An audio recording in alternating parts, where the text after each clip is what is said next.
Every morning brings a fresh, new energy. And no matter what the day holds, we come to the Today Show for all of it. We get the best start to the day because we started together. Watch the Today Show weekdays at 7 a.m. on NBC. The Black Effect Podcast Festival is back. We're partnering with Nissan, so pull up to their exclusive lounge to get a special look at the all-new 2025 Nissan Kicks and Nissan Rogue. The Nissan Rogue S is more affordable than CR-V and RAV4 and features available 12.3-inch touchscreen display, while the all-new Nissan Kicks holds it down with a totally redesigned interior cabin with features like available wireless Apple CarPlay and available panoramic moonroof. Relax and see how Nissan is leveling up the game. Come kick it, April 26th at Pullman Yards in Atlanta. Get ready for culture, community, and good conversation. Hello, my name is Sarah Schleid. I'm a producer at Wonder Media Network and a co-curator of this month of Womanica. I'm so excited to be guest hosting this episode. This month, we're talking about cultivators, women who nurtured, cross-pollinated, experimented, or went to great lengths to better understand and protect the natural world. You're traveling into Brooklyn, New York on the G train towards Bedford and Nostrand Station. After the subway screeches to a halt, you emerge from the northwest subway exit and walk east on Lafayette. You come face to face with a 140-year-old giant southern magnolia tree with glossy leaves and lemon-scented blooms. To the right, you notice a painted mural framed by magnolias with a woman in the center. This tree is the living legacy of that woman, a conservationist who fought to preserve it against the winds of time.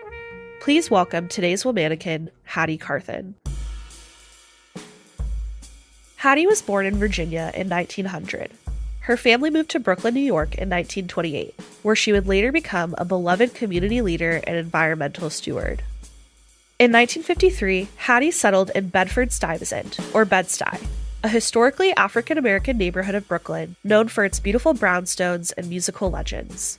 As she grew familiar with the community, she noticed a pressing issue: a declining tree canopy.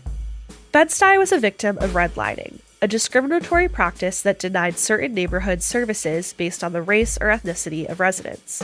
That meant fewer well-funded schools and hospitals, lower access to affordable grocery stores, a higher chance of being refused housing loans, and less tree cover and biodiversity. A lack of greenery may seem like a mere aesthetic issue, but tree cover in a neighborhood leads to lower summer temperatures, lower energy use in buildings, and less air pollution.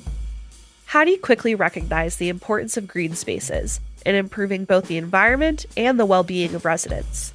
So she decided to take action. She established the Tompkins and Throop Block Association in 1964, aiming to revitalize the neighborhood's landscape and foster a sense of community pride. Only 7 neighbors showed up, but that was enough manpower to mobilize local residents to plant trees along Vernon Avenue. Hattie raised funds through creative and collaborative ways, like barbecue fundraisers. Selling food at $1.25 a plate, she successfully raised $200, a lot of money for 1965. She also organized a postcards campaign, youth tree planting classes, and a tree matching program, where the Parks Department would add 6 trees for every 4 trees planted by the Block Association. By the late 1960s, Hattie's influence extended far beyond her block. She became the chairperson of the Bedford-Stuyvesant Beautification Committee, overseeing more than 100 block associations. Under her leadership, the committee successfully planted over 1,500 trees, including ginkgo, elm, sycamore, and honey locust species. I found out that my tree was threatened because of a housing development. One of Hattie's most significant achievements was her campaign to preserve a 40-foot tall southern magnolia tree located at 679 Lafayette Avenue. The one known tree of its kind this side of Philadelphia. Around 1885, a man named William Lemkin brought the seedling from North Carolina and planted it in front of his townhouse. This species typically found it hard to live in any climate north of Philadelphia, which made the Bed-Stuy magnolia tree even more of a neighborhood token. In the late 1960s, redevelopment plans threatened the survival of the magnolia tree and the 4 surrounding brownstones. The city intended to raise the homes, cut down the tree, and build an apartment complex. So I contacted some responsible members of the community, and we wanted to see what we could do to preserve our tree. Demonstrating her unwavering commitment to a greener neighborhood, Hattie led a successful effort to have the magnolia officially designated as a New York City landmark in 1970, making it one of only 2 individual trees in the city to receive such recognition. Using our tree as a symbol, we're struggling and intend to establish an Earth Center for nature study. Her next mission was to buy the brownstones that protected the magnolia tree from severe weather. The structures shielded the tree from wind, while their heated cellars kept its roots warm. One of the brownstones was beyond repair and was demolished. The rest Hattie bargained for.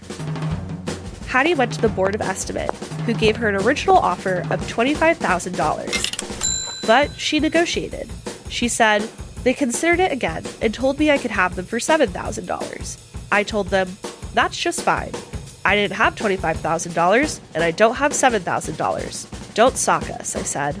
Then they offered them for $4,000. I told them I didn't have $25,000, I didn't have $7,000, and I don't have $4,000. Besides, I told them we were doing our work without salaries, so the city owed us something. Oh, I was so bold. The board presented their final offer at $1,200. Hattie said, we had a $1,000 contribution, so we bought them. In 1976, the group was able to turn one of the remaining brownstones into a collective center for environmental education, offering programs to engage youth and adults in urban ecology, sustainability, and community development. Through the center, Hattie aimed to instill a sense of environmental responsibility and empower residents to take active roles in shaping their neighborhood's future. Hattie's dedication did not go unnoticed. That same decade, she was presented with a Distinguished Service Medal from the city for her efforts to enhance public parks, and was elected to the governing committee of the Brooklyn Botanic Garden. Her work not only beautified Bed-Stuy, but also laid the groundwork for community-led urban environmental movements, inspiring future generations to advocate for green spaces in urban settings. Hattie Carthan passed away on April 22, 1984, at the age of 83, leaving behind a legacy of environmental activism and community empowerment. All month, we're talking about cultivators. For more information, find us on Facebook and Instagram at Womanica Podcast. Thanks to co-creators Jenny and Liz Kaplan for letting me guest host. Talk to you tomorrow.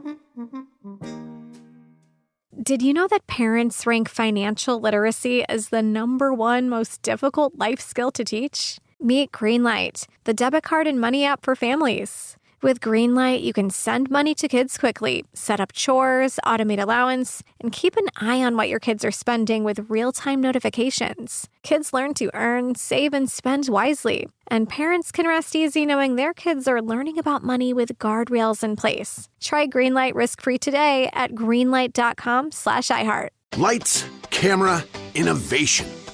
Walt Disney Studios chose advanced 5G solutions from T-Mobile for Business to transform the movie-making process.